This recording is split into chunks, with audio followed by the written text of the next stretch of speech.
This is me just lighting a bunch of matches in a bathroom. It became the snare, essentially, for this song of Billy's called Watch.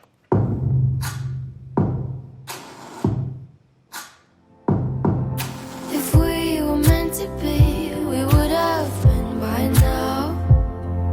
See what you wanna see, but all I see is him right now. The hook is like, I'll sit and watch your car burn. And so there were all these references to like starting a fire. And so I was like, well, let me try like starting some matches and whatever. And that's like a more inventive way to use a sound than to just be like, yeah, we're gonna start with like sound of the waves rolling in or something, you know?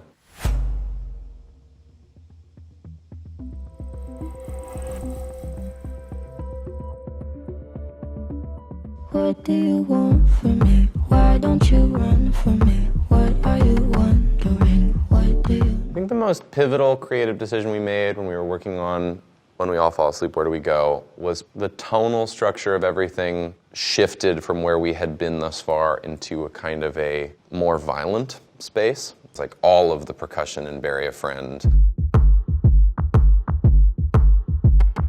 all of the super blown out, distorted vocals. My limbs are frozen, my eyes won't close, and I can't say no, I can't say no.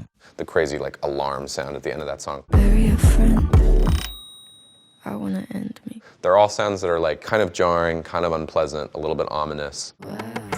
Calling security, keeping my head held down. Bury the hatchet or bury your friend right now.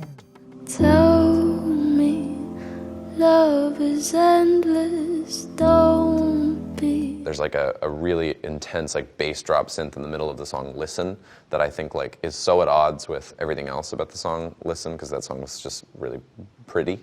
And there's this crazy distorted bass that I played on a thing called a seaboard. It's what a year-long headache does to you.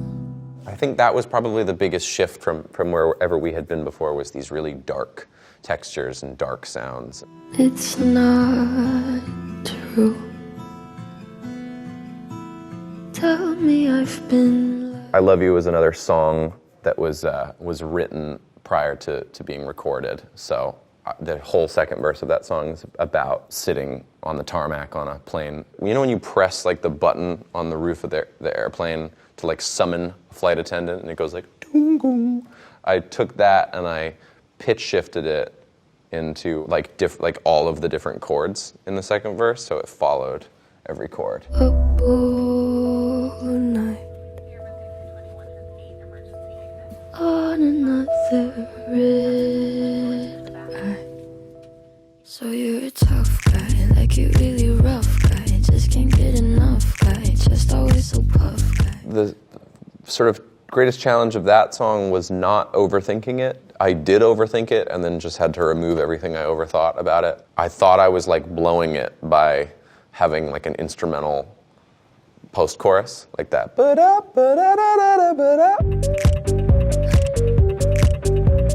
Billy had written all of the lyrics for the outro of the song, and I loved it immediately. She was recording it all in her bedroom. She had her two Yamaha HS5s and an HS8S sub on shelves, and they were just rattling like the entire room, and so they sounded really like insane. I like when you get mad. I guess I'm pretty glad that you're alone. One of the issues with like overload protection is when you bounce something that way, it loses a lot of its like fuzz. And so then when I got the files, like they didn't have that like emotion to them, that just like angry quality. And so then I put headphones on and just abused the sounds until they sounded really aggressive. And the breakthrough was understanding eventually that the two different parts of the songs could be smashed together and they would make it way cooler.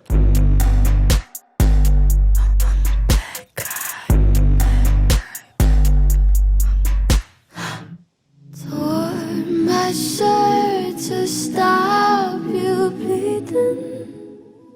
We knew that we wanted it to be almost entirely vocal. Another instrument doesn't come in on that song until like a minute. Doesn't come in until like the first chorus, and it's just a sub bass. I could lie, say I like It's like 3 instruments. It's just vocals, sub bass, and acoustic piano. Those are the only 3 instruments that song. So making it interesting, every measure, was super challenging. Let's just let it go. Let me let you go. I don't have a final count on the vocal tracks, but probably around 100. There were like stacks of each layer of each harmony part. There were stacks of doubles of the lead vocal. There were stacks of every harmony of the lead vocal. There were weird processed ad-libs. Call me friend, but keep me closer. That was another like song we worked on for weeks and weeks. I've been watching you for some time. The first song that we ever had that got any attention from anybody was a song called Ocean Eyes. Billie was really, really particular about how she wanted her voice to sound on it. There's so many harmonies on that song and so many doubles, and there's so many layers of background vocals. Those ocean eyes don't fail.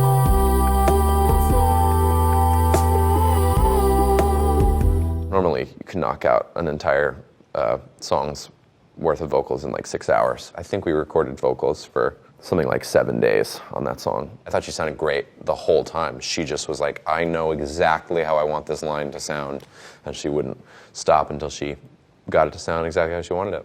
That was really early on in our career, and I think predominantly we were pulling from references of artists like Aurora, And all this time I have been lying. artists like Lapsley, Cars coming over like the RVM car. maybe a little bit of Lana Del Rey. It's you, it's all for you. Although I don't think we even held a candle to Lana with that song, production-wise anyway. You really know how to make me cry when you give me those ocean eyes. Like lovers or partners in crime. There's a song on my EP called Partners in Crime that was totally the hardest to get right. The song centers around like a acoustic guitar riff, and I just could not get the acoustic guitar to sound the way that I wanted it to sound. I ended up recording it on my iPhone in my tent green room the day of the Leeds Festival.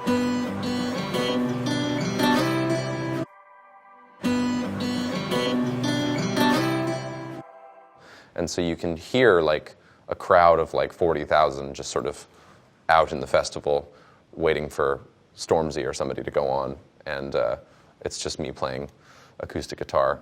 I lost a friend, like keys in a sofa, like a wallet in the backseat. I think the challenge with that song was like I wanted it to get to a place at the end that felt really intense, but I wanted it to start really simple. And I think just sort of like that steady, slow climb was the biggest challenge. I lost a friend, like sleep on a red eye, like money on a bad bed. And I'll be fine without him, but all I do is write about him. How the hell did I lose a friend I never had? The coolest thing I felt that I found was I had this like flute patch that I arpeggiated. It's a weird patch, but once I got it right, I was really pumped on it. Which sounded kind of percussive ultimately, like just in its kind of high end. I lost my mind, and nobody believes me. Say I know that he don't need me, 'cause he made a little too much money to be 20. If you played that flute on one key, it would sound like an actual sample of an actual person playing it, because that's what it is. But having it in this super staccato, like randomized, like playing a larger scale than it would actually be played on, really fun, like exciting thing to me. And that kind of like allowed it to build momentum. On the impact of the second chorus, the thing that ended up really like making the difference was this sound of this RPG going off.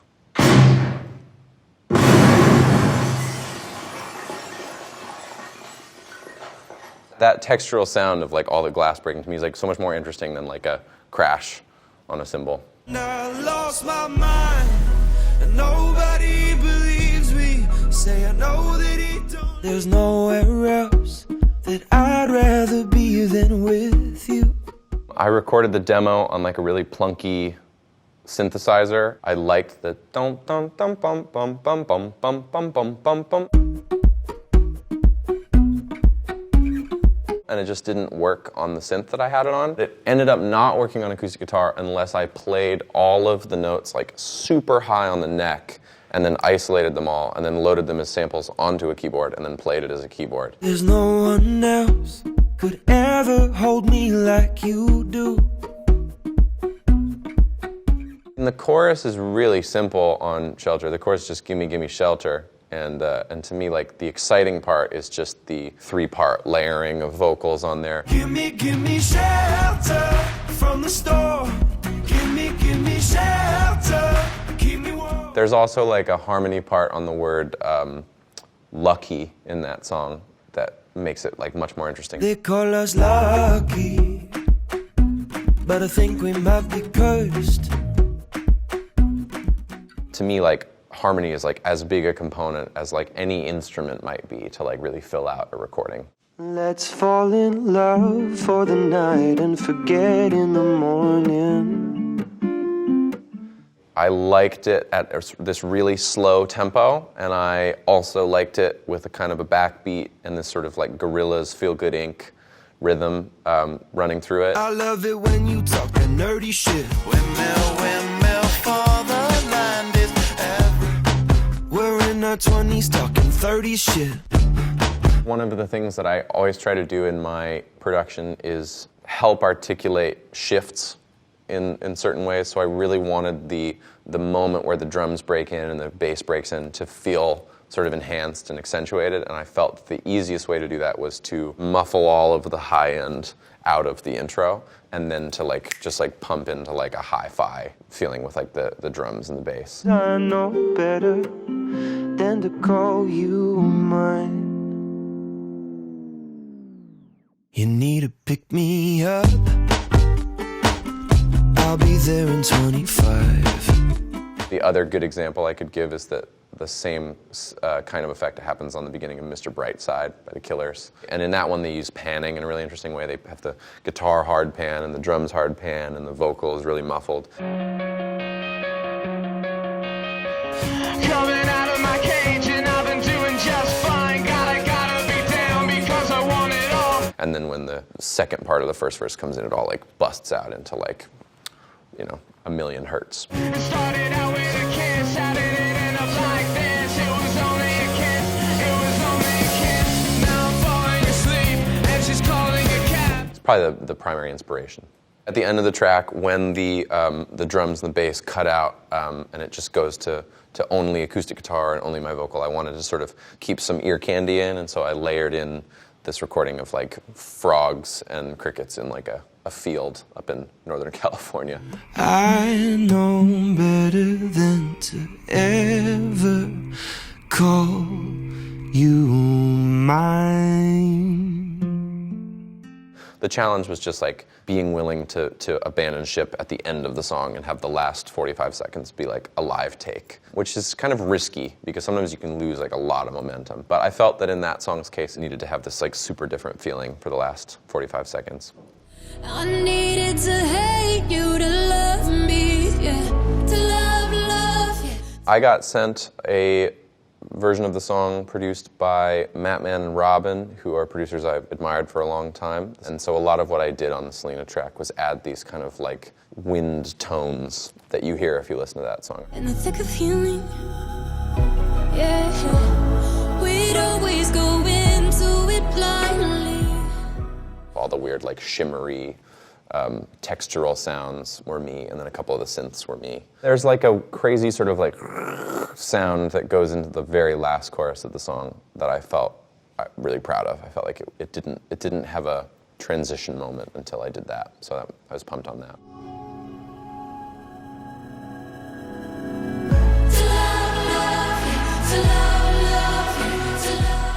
It's gonna take me a minute, but I can get used to this. The feeling of your fingertips. And the breakthrough on that song was there's like this weird like reversed like sound that I used as like the snare basically. I can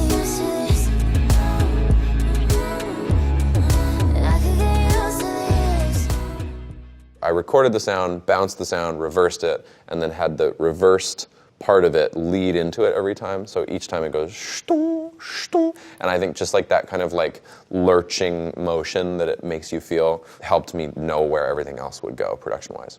There's a line in the song where she says, it's going to take me a minute, but I could get used to this. And so I just thought it would help embellish that line to have it all be like under it. So that it functions as like some form of, you know, auxiliary percussion, but it's actually just like a clock.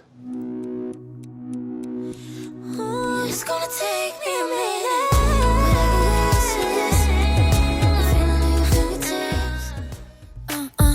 I'm on bikini bone.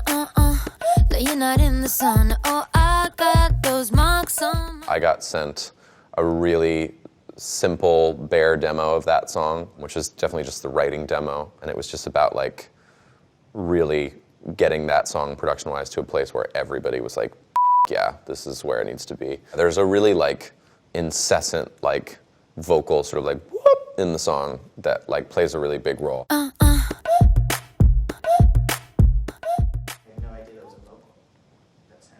Yeah, but like pitched. The demo I sent had a great lead vocal, but it had no harmonies at all. It was one lead track, and so I had to synthesize all of the other harmonies. I used a plugin called Little Alter Boy to do that, and I left it on what's called robot mode, where it holds one pitch, and then I automated all of the pitch changes into all of the vocals. And I liked that it sounded robotic. I think like if you're trying to have like hyper-realism, you would go about it in a different way. If you have a voice that is in a higher register and you pitch it down, it doesn't sound like you singing lower. It sounds like this sort of like a, you know, voice changer. All I do is drink champagne all day, all day, all day. And I dance around my room naked, naked. All of every vocal layer that isn't the lead was artificial in that song. Take a day from your life all day, one day.